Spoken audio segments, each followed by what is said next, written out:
وَلَئِنْ أَرْسَلْنَا رِيحًا فَرَأَوْهُ مُصْفَرًّا لَظَلُّوا مِنْ بَعْدِهِ يَكْفُرُونَ. നാം ഒരു കാറ്റിനെ അയക്കുകയും അത് ബാധിച്ച് വിളകൾ വിളർത്തുപോയതായി കണ്ടാൽ അതിനെ തുടർന്ന് അവർ വളരെ നന്ദികെട്ടവരായിത്തീരുന്നു. അനുഗ്രഹവർഷത്താൽ വയലുകൾ സസ്യശ്യാമളമായി തീരുമ്പോൾ അതിശൈത്യമാർന്നതോ പുൽപ്പരപ്പുകളെ കരിച്ചുകളയും വണ്ണം അത്യുഷ്ണമാർന്നതോ ആയ ഒരു കാറ്റടിക്കുകയാണെങ്കിൽ എന്നർത്ഥം. പിന്നെ അവർ ദൈവത്തെ ശപിക്കുകയും അവനിൽ കുറ്റാരോപണം നടത്തുകയും ചെയ്യുന്നു. അവർ പറയും, അവനെന്തൊക്കെ വിനകളാണ് നമ്മുടെ മേൽ എറിഞ്ഞുകളഞ്ഞത്. എന്നാലോ ദൈവം അവരുടെ നേരെ അനുഗ്രഹങ്ങൾ വർഷിച്ചപ്പോൾ അവർ അതിന് നന്ദി കാണിക്കുന്നതിന് പകരം നന്ദികേട് കാട്ടുകയാണുണ്ടായത്. ദൈവം അവങ്കൽ നിന്നുള്ള അനുഗ്രഹ സന്ദേശമായിക്കൊണ്ട് ദൈവദൂതനെ അയച്ചപ്പോൾ ജനം അദ്ദേഹത്തെ അവിശ്വസിക്കുകയും ആ അനുഗ്രഹത്തെ നിന്ദിക്കുകയുമാണ് ചെയ്യുന്നത് എന്ന ആശയത്തിലേക്ക് ഇവിടെയും സൂക്ഷ്മമായ സൂചനയുണ്ട്. പിന്നെ ആ അനുഗ്രഹ നിഷേധത്തിന്റെ ഫലമായി ദൈവം അവരുടെ മേൽ ആക്രമികൾക്കും നിഷ്ഠൂരന്മാർക്കും ആധിപത്യം നൽകുന്നു. ആ അധിപന്മാർ അവരെ അനീതിയുടെയും മർദ്ദനത്തിന്റെയും ചഷകങ്ങൾ കുടിപ്പിക്കുകയും മനുഷ്യത്വത്തിന്റെ സ്തംഭങ്ങൾ തല്ലിത്തകർക്കുകയും ചെയ്യുമ്പോൾ അവർ തന്നെ ദൈവത്തെ കുറ്റപ്പെടുത്തിക്കൊണ്ട് പറയുന്നു, എന്തുമാത്രം അക്രമപൂരിതമായ ഒരു ലോകത്തെയാണ് ഈ ദൈവം സൃഷ്ടിച്ചു വച്ചിരിക്കുന്നത്. فَإِنَّكَ لَا تُسْمِعُ الْمَوْتَى وَلَا تُسْمِعُ الصُّمَّ الدُّعَاءَ إِذَا وَلَّوْا مُدْبِرِينَ. പ്രവാചകരെ, താങ്കൾക്ക് മരിച്ചവരെ കേൾപ്പിക്കാനാവില്ല, പുറംതിരിഞ്ഞു പോകുന്ന ബധിരന്മാരെയും വിളി കേൾപ്പിക്കാനാവില്ല. ഇവിടെ മരിച്ചവർ എന്നതുകൊണ്ടുദ്ദേശ്യം മനസാക്ഷി മരിച്ചവരാണ്. അവരുടെ അന്തരാളത്തിൽ ധാർമ്മിക ചേതനയുടെ മിടിപ്പ് പോലും ഉണ്ടായിരിക്കുകയില്ല. അവരുടെ ആത്മപൂജയും ധർമ്മനിഷേധവും സത്യവിരോധവും യാഥാർത്ഥ്യം മനസ്സിലാക്കാനും അംഗീകരിക്കാനും അവരെ സന്നദ്ധമാക്കുന്ന യോഗ്യതകളെ ഹനിച്ചുകളഞ്ഞിരിക്കുന്നു. എല്ലാം കേട്ടിട്ടും ഒന്നും കേൾക്കാത്തവണ്ണം ഹൃദയത്തെ താഴിട്ടു പൂട്ടിയ ആളുകളെയാണ് ഇവിടെ ബധിരന്മാർ എന്നതുകൊണ്ടുദ്ദേശിച്ചിട്ടുള്ളത്. പിന്നെ അത്തരം ആളുകൾ സത്യസന്ദേശത്തിന്റെ ശബ്ദമേ തങ്ങളുടെ കാതുകളിൽ പതിയാതിരിക്കാൻ ശ്രമിക്കുകയും പ്രബോധകനെ കാണുന്ന മാത്രയിൽ ഓടിയകലുകയും ചെയ്യുന്നു. അതിനാൽ അവരെ ആർക്കെങ്കിലും വല്ലതും കേൾപ്പിക്കാൻ കഴിയുന്നതെങ്ങനെയാണ്? وَمَا أَنْتَ بِهَادِ الْعُمْيِ عَنْ ضَلَالَتِهِمْ إِنْ تُسْمِعُ إِلَّا مَنْ يُؤْمِنُ بِآيَاتِنَا فَهُمْ مُسْلِمُونَ. അന്ധന്മാരെ മാർഗഭ്രംശത്തിൽ നിന്ന് രക്ഷിച്ച് നേർവഴി കാണിക്കാനും നിനക്കാവില്ല. നമ്മുടെ സൂക്തങ്ങളിൽ വിശ്വസിക്കുകയും അനുസരണമുള്ളവരായി നിലകൊള്ളുകയും ചെയ്യുന്നവരെ മാത്രമേ താങ്കൾക്ക് കേൾപ്പിക്കാൻ കഴിയൂ. അന്ധന്മാരുടെ കൈപിടിച്ച് ആയുഷ്കാലം മുഴുവൻ നേർവഴിയിലൂടെ നടത്തുക എന്നതല്ല പ്രവാചകന്റെ ചുമതല. നേർവഴി ചൂണ്ടിക്കാണിക്കാൻ മാത്രമേ അദ്ദേഹത്തിന് കഴിയൂ. കണ്ണുകൾ ഇറുകെ ചിമ്മിയിരിക്കുന്നവരും പ്രവാചകൻ കാണിച്ചു കൊടുക്കുന്ന മാർഗം കാണുകയേ ചെയ്യാതിരിക്കുന്നവരുമായ ആളുകളെ മാർഗദർശനം ചെയ്യുക പ്രവാചകന്റെ ഉത്തരവാദിത്വമാകുന്നില്ല. അല്ലാഹു അല്ലദീ ഖലഖകും മിൻ ضعف ثم جعل من بعد ضعف قوة ثم جعل من بعد قوة ضعفا وشيبة يخلق ما يشاء وهو العليم القدير. നിങ്ങളെ അവശമായ അവസ്ഥയിൽ സൃഷ്ടിച്ചത് അല്ലാഹു തന്നെയാണ്. പിന്നെ നിങ്ങളുടെ അവശാവസ്ഥയ്ക്ക് ശേഷം അവൻ ശക്തിയേകി. പിന്നെ ശക്തിക്ക് ശേഷം വീണ്ടും അവശരും വയോധികരുമാക്കി. താൻ ഉദ്ദേശിക്കുന്നത് അവൻ സൃഷ്ടിക്കുന്നു. അവനൊക്കെയും അറിയുന്നവനും എല്ലാ കാര്യങ്ങൾക്കും കഴിവുള്ളവനുമല്ലോ. ബാല്യം, യുവത്വം, വാർദ്ധക്യം എന്നിങ്ങനെയുള്ള എല്ലാ അവസ്ഥകളും അവനുണ്ടാക്കുന്നതാണ് എന്നർത്ഥം. എല്ലാം അവന്റെ ഇച്ഛാനുസാരം നടക്കുന്നു. അവൻ ഉദ്ദേശിക്കുന്നവരെ ബലഹീനരായി സൃഷ്ടിക്കുന്നു, ഉദ്ദേശിക്കുന്നവരെ ശക്തരാക്കുന്നു. അവനുദ്ദേശിക്കാത്തവരെ ബാല്യത്തിൽ നിന്ന് യുവത്വത്തിലേക്ക് പ്രവേശിക്കാൻ അനുവദിക്കുന്നില്ല. അവനുദ്ദേശിച്ചാൽ യുവാക്കളെ യൗവനത്തിൽ തന്നെ മരിപ്പിക്കുന്നു. അവനിഷ്ടമുള്ളവർക്ക് ദീർഘായുസ്സും ആരോഗ്യവുമേകുന്നു. അവൻ ഇച്ഛിക്കുന്നവരെ പുളപ്പാർന്ന യൗവനത്തിന് ശേഷം വാർദ്ധക്യത്താൽ ജനങ്ങൾക്ക് പാഠം ഉൾക്കൊള്ളാൻ തക്കവണ്ണം അവശരാക്കി മാറ്റുന്നു. മനുഷ്യൻ സ്വയം എന്തൊക്കെ അഹങ്കരിച്ചാലും ശരി, അള്ളാഹുവിന്റെ പിടുത്തത്തിൽ അവൻ തികച്ചും അശക്തനാണ്. ദൈവം അവനിൽ ഏതവസ്ഥയണച്ചാലും അതിനെ മാറ്റാൻ അവന്റെ വശം ഒരു പോംവഴിയുമില്ല. وَيَوْمَ تَقُومُ السَّاعَةُ يُقْسِمُ الْمُجْرِمُونَ مَا لَبِثُوا غَيْرَ سَاعَةٍ كَذَلِكَ كَانُوا يُؤْفَكُونَ.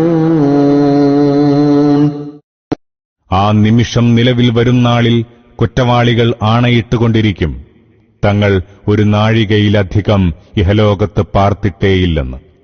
ഈ വിധം അവർ ഭൗതിക ജീവിതത്തിൽ വഞ്ചിതരായിരുന്നു. ആസന്നമാകുമെന്ന് മുന്നറിയിപ്പ് നൽകിക്കൊണ്ടിരിക്കുന്ന പുനരുദ്ധാന നാളാണ് ഉദ്ദേശ്യം. ഒരു നാഴികയിലധികം എന്നതുകൊണ്ട് ഉദ്ദേശിക്കുന്നത് മരണനിമിഷം മുതൽ പുനരുദ്ധാന നിമിഷം വരെ എന്നാണ്. ഈ രണ്ട് വേളകൾക്കുമിടയിൽ 10,000-ഓ 20,000-ഓ സംവത്സരങ്ങൾ കഴിഞ്ഞു പോയിട്ടുണ്ടാവാം. പക്ഷേ അവർക്ക് തോന്നുക ഇങ്ങനെയാണ്: ഏതാനും നിമിഷങ്ങളായി ഞങ്ങൾ ഉറങ്ങുകയായിരുന്നു, ഇപ്പോൾ പെട്ടെന്ന് ഒരു സംഭവം ഞങ്ങളെ എഴുന്നേൽപ്പിച്ചിരിക്കുന്നു. ഇത്തരം തെറ്റായ കണക്കുകൂട്ടലുകൾ ഇവർക്ക് ഇഹലോകത്ത് വെച്ചുമുണ്ടായിരുന്നു. അവിടെയും ഇവർ യാഥാർത്ഥ്യം കണ്ടെത്തുന്നതിൽ നിന്ന് തടയപ്പെട്ടിരുന്നു. അതുകൊണ്ട് അവർ വിധിച്ചു കളഞ്ഞു, പുനരുദ്ധാനമൊന്നും സംഭവിക്കാൻ പോകുന്നില്ല, മരണാനന്തരം ഒരു ജീവിതവുമില്ല, ഒരു ദൈവത്തിന്റെ മുമ്പിലും കണക്ക് ബോധിപ്പിക്കേണ്ടതുമില്ല. وَقَالَ الَّذِينَ أُوتُوا الْعِلْمَ وَالْإِيمَانَ لَقَدْ لَبِثْتُمْ فِي كِتَابِ اللَّهِ إِلَى يَوْمِ الْبَعْثِ فَهَذَا يَوْمُ الْبَعْثِ وَلَكِنَّكُمْ كُنتُمْ لَا تَعْلَمُونَ. എന്നാൽ ജ്ഞാനത്താലും സത്യവിശ്വാസത്താലും അനുഗ്രഹീതരായിരുന്നവർ പറയും, അള്ളാഹുവിന്റെ രേഖയനുസരിച്ച് നിങ്ങൾ പുനരുദ്ധാന നാളുവരെ ഇഹലോകത്ത് കഴിച്ചുകൂട്ടിയിരിക്കുന്നു. പക്ഷേ നിങ്ങൾ അറിഞ്ഞിരുന്നില്ല. ഇപ്പോഴിതാ ആ പുനരുദ്ധാന നാൾ എത്തിയിരിക്കുന്നു. فَيَوْمَئِذٍ لَّا يَنفَعُ الَّذِينَ ظَلَمُوا مَعْذِرَتُهُمْ وَلَا هُمْ يُسْتَعْتَبُونَ. ആകയാൽ അന്നാളിൽ ധിക്കാരികൾക്ക് അവരുടെ ഒഴികഴിവുകളൊന്നും ഒട്ടും പ്രയോജനം ചെയ്യുകയില്ല, അവരോട് ക്ഷമാപണം ആവശ്യപ്പെടുന്നതുമല്ല. മറ്റു തർജ്ജമ ഇങ്ങനെയുമാകാം: അവരോട് നിങ്ങളുടെ റബ്ബിനെ പ്രീതിപ്പെടുത്തുവിൻ എന്നാവശ്യപ്പെടുകയുമില്ല. കാരണം അപ്പോൾ പശ്ചാത്താപത്തിലേക്കും സത്യവിശ്വാസത്തിലേക്കും സൽക്കർമ്മത്തിലേക്കും മടങ്ങാനുള്ള എല്ലാ അവസരങ്ങളും അവർ നഷ്ടപ്പെടുത്തുകയും അങ്ങനെ പരീക്ഷണഘട്ടം അവസാനിക്കുകയും വിധിപ്രസ്താവനയുടെ സന്ദർഭം സമാഗതമാവുകയും ചെയ്തിട്ടുണ്ടാവും. وَلَقَدْ ضَرَبْنَا لِلنَّاسِ فِي هَذَا الْقُرْآنِ مِنْ كُلِّ مَثَلٍ وَلَئِنْ جِئْتَهُمْ بِآيَةٍ لَيَقُولَنَّ الَّذِينَ كَفَرُوا إِنْ أَنْتُمْ إِلَّا مُبْطِلُونَ. ഖുർആനിലൂടെ നാം മനുഷ്യരെ വിവിധ രൂപത്തിൽ ഉദ്ബോധനം ചെയ്തിട്ടുണ്ട്. നീ എന്ത് ദൃഷ്ടാന്തവുമായി ചെന്നാലും അംഗീകരിക്കാൻ തയ്യാറില്ലാത്തവർ നിങ്ങൾ കേവലം അസത്യവാദികളാണ് എന്ന് തന്നെ പറയും. كَذَلِكَ يَطْبَعُ اللَّهُ عَلَى قُلُوبِ الَّذِينَ لَا يَعْلَمُونَ.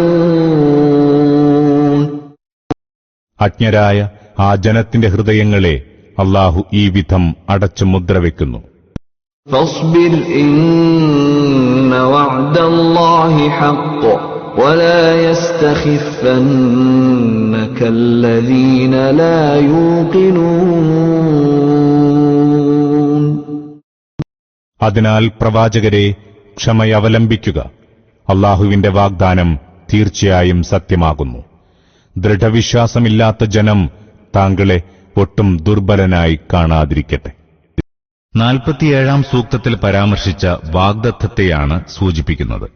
അവിടെ അല്ലാഹു തന്റെ സമ്പ്രദായം ഇപ്രകാരം വ്യക്തമാക്കിയിട്ടുണ്ട്: ദേവദൂതൻ കൊണ്ടുവന്ന പ്രമാണങ്ങളെ തള്ളിപ്പറയുകയും പരിഹസിക്കുകയും സത്യത്തെ നിഷേധിക്കുകയും ചെയ്ത പാപികളോട് അല്ലാഹു പ്രതികാരം ചെയ്തു. വിശ്വാസികളെ സഹായിക്കേണ്ടത് അല്ലാഹുവിന്റെ ബാധ്യതയാകുന്നു. ശത്രുക്കളുടെ ബഹളങ്ങളിലും കോലാഹലങ്ങളിലും മുഴുകുന്നതായോ, ദുരാരോപണങ്ങളിലും വ്യാജപ്രസ്താവനകളിലും സംഭ്രമിക്കുന്നതായോ, പരിഹാസങ്ങളിലും കുത്തുവാക്കുകളിലും ശാപങ്ങളിലും മനം തളരുന്നതായോ, ഭീഷണികളെയും ശക്തിപ്രകടനങ്ങളെയും അക്രമമർദ്ദനങ്ങളെയും ഭയപ്പെടുന്നതായോ, പ്രീണനങ്ങൾക്ക് വശപ്പെടുന്നതായോ, ദേശീയ താൽപര്യങ്ങളുടെ പേരിൽ ഉന്നയിക്കപ്പെടുന്ന ആക്ഷേപങ്ങളെ ചൊല്ലി നിങ്ങൾ അവരുമായി രാജിയാകാൻ കൊതിക്കുന്നതായോ ശത്രുക്കൾ കാണാനിടയാകരുത്. മറിച്ച് നിങ്ങൾ സ്വന്തം ലക്ഷ്യത്തെ സംബന്ധിച്ച ബോധത്താൽ ജാഗ്രതായവരും അടിയുറച്ച വിശ്വാസമുള്ളവരും അചഞ്ചലമായ മനോദാർഢ്യമുള്ളവരും സ്വന്തം വ്യക്തിത്വത്തിൽ നിന്ന് കടുകിട വ്യതിചലിക്കാത്തവരുമായി വേണം കാണപ്പെടാൻ. ഒരു ഭീഷണിക്കും നിങ്ങളെ ഭയപ്പെടുത്താൻ സാധിച്ചുകൂടാ. എന്തു വിലയ്ക്കും വിൽക്കപ്പെടാനാവാത്തവരായിരിക്കണം നിങ്ങൾ. ഒരുവിധ പ്രീണനത്തിനും നിങ്ങളെ വശപ്പെടുത്താൻ കഴിഞ്ഞുകൂടാ. അപകട സാധ്യതകളോ ക്ലേശങ്ങളോ നഷ്ടങ്ങളോ നിങ്ങളെ സ്വന്തം മാർഗത്തിൽ നിന്ന് വ്യതിചലിപ്പിക്കുകയുമരുത്. ദീൻ കാര്യത്തിൽ ഒരു വിലപേശലും നിങ്ങളിൽ നിന്നുണ്ടാവുക അസാധ്യമായിരിക്കണം. ഈ ആശയങ്ങളെല്ലാം ദൃഢവിശ്വാസമില്ലാത്ത ജനം താങ്കളെ ഒരിക്കലും ദുർബലനായി കാണാതിരിക്കട്ടെ എന്ന അർത്ഥസാന്ദ്രവും സുന്ദരവുമായ ഈ കൊച്ചു ദൈവവാക്യത്തിൽ ഉൾക്കൊണ്ടിരിക്കുന്നു. തന്റെ അന്ത്യപ്രവാചകൻ എவ்விധം ഗംഭീരനായി കാണപ്പെടണമെന്ന് അല്ലാഹു ഉദ്ദേശിച്ചുവോ, ആ വിധം ഗംഭീരൻ തന്നെയായിരുന്നു മുഹമ്മദ് നബി സല്ലല്ലാഹു അലൈഹി വസല്ലം എന്നതിന് ചരിത്രത്തിൽ എണ്ണമറ്റ സാക്ഷ്യങ്ങളുണ്ട്.